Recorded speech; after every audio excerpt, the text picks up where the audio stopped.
The question is, who ushered in the UPND? What's up? My name is Ken Dumbo, the MC with the sauce. Don't forget to subscribe.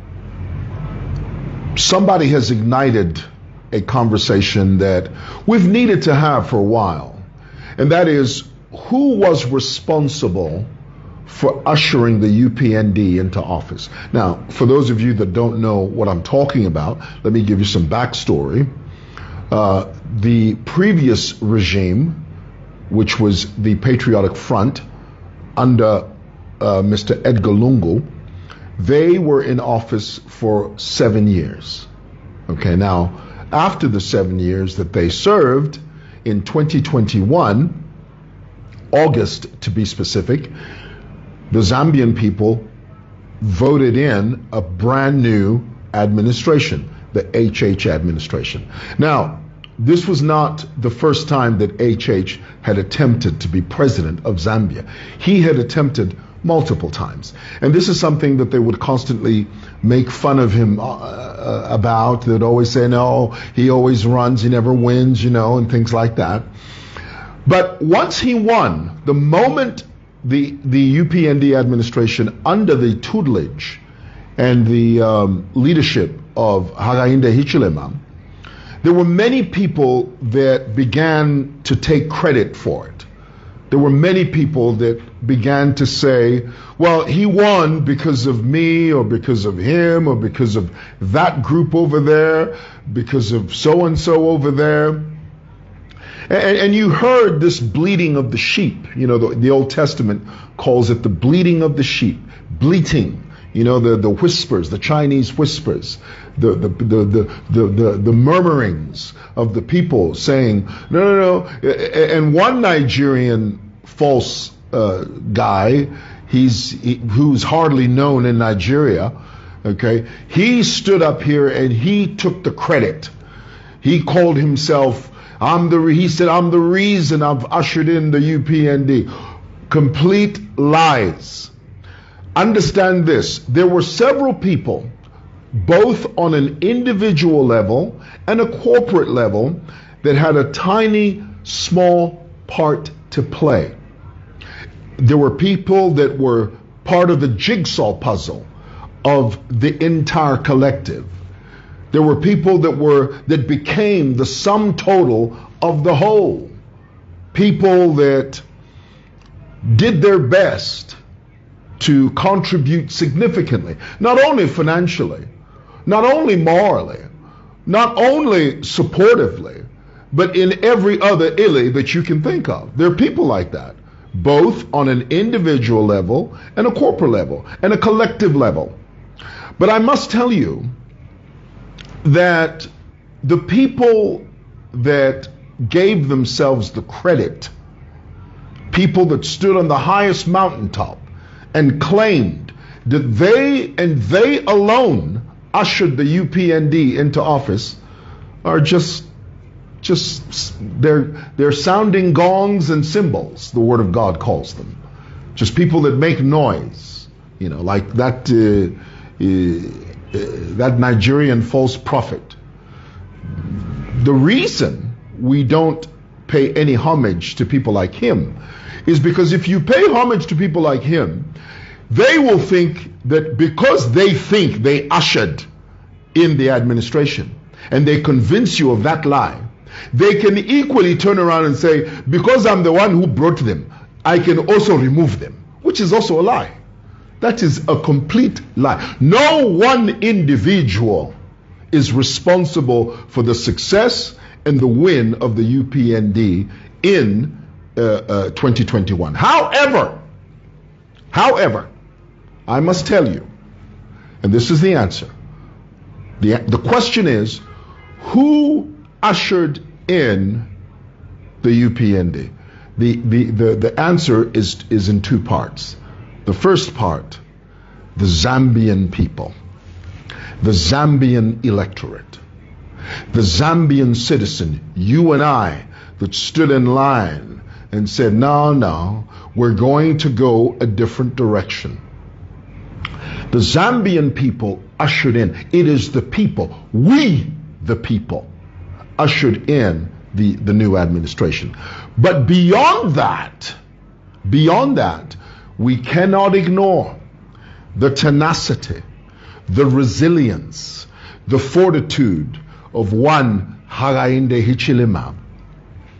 One of the turning points of the election, there were many little turning points that led to the victory. But one of the most significant turning points was when Hakainde Hichilema was flying into Chipata,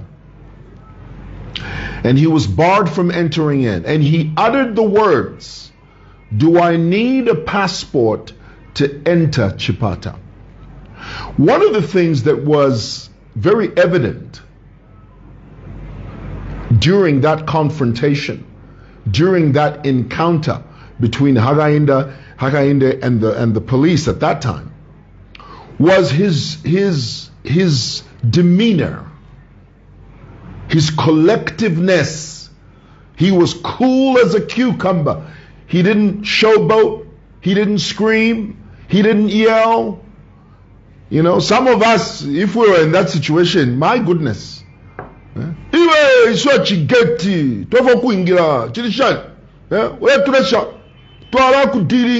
no. This was a man that was measured. This was a man that kept his eye on the ball. This was a man that knew that there was too much at stake to mess it up now. And he very calmly said, "Do I need a passport to enter Chipata?" The Zambian people saw his demeanor. The Zambian people looked at his character. They looked at his calmness. They looked at his ability to remain focused even in the face of adversity. And the Zambian people said, "You know what? I think he'd be a great guy as president. I mean, look at how measured he is." Can you imagine other politicians? Okay, imagine for a moment. I don't mean to mention his name, but imagine if what's his name? GBM. Imagine GBM in that position. Should I get you Tishan? Huh? Measured, magnanimous. The Zambian people recognized that, and they saw leadership quality in him and said, "You know what? Let's give him a chance. Let's give him a chance." So to answer your question, the Zambian people did it, first of all, you and I. Why? Because they recognized the leadership quality in one Hakainde Hichilema, and they opened the door. And guys, you must understand, leadership and offering yourself as president, it's service. I get so amused when I hear, especially these guys from the other side, these people, "We're going to rule you. Tukamiteka kwa chini nkoko. Tukamiteka." No. That vocabulary, that narrative has to change. Zambians need to begin to understand the concept of leadership, the concept of service to the people. When you become a public official, you are supposed to be of service not only to your community, but to your country. The other thing that we need to teach our people that is completely lost, we don't have it as a Zambian people, and it needs to change. Patriotism. How many people do you know that truly love this country? Oh, they love themselves a lot, but the country. How many people can you point at and say, that is a patriot? Someone that loves this nation so much that they want to see it better. That's a patriot. We have very few patriots. We got these jokers, a lot of jokers running around claiming to be patriots. They're not patriots. We need to, and patriotism has to be taught. You have to teach it. From a young age, you have to teach it. You have to teach. When I was a kid, when I was growing up, You know that when you'd go to the cinema, some of you don't remember this, back when we had Plaza 1, Plaza 2, 20th Century Cinema here in town, in those days, before they showed the film, they would always play the national anthem. They'll show a band, military band playing all of us in the cinema, nobody used to tell us. We would all do it at the same time. We would all rise and stand to our feet and sing the national anthem proudly. Patriotism, a sense of belonging. We need to get back to that. We do. We need to get back to the idea of love of country, love of your country, love of this nation. If we can get there, I think we'll win half the battle. Tell me in the comments. Tell me what you think. So that's who ushered in the UPND. You and I, the Zambian people. All right. Thought I'd share that with you. Thanks for watching. Bye. Don't forget to subscribe to my YouTube channel, J Cool, and turn on the notification bell, cause I'm gonna see you in the next video.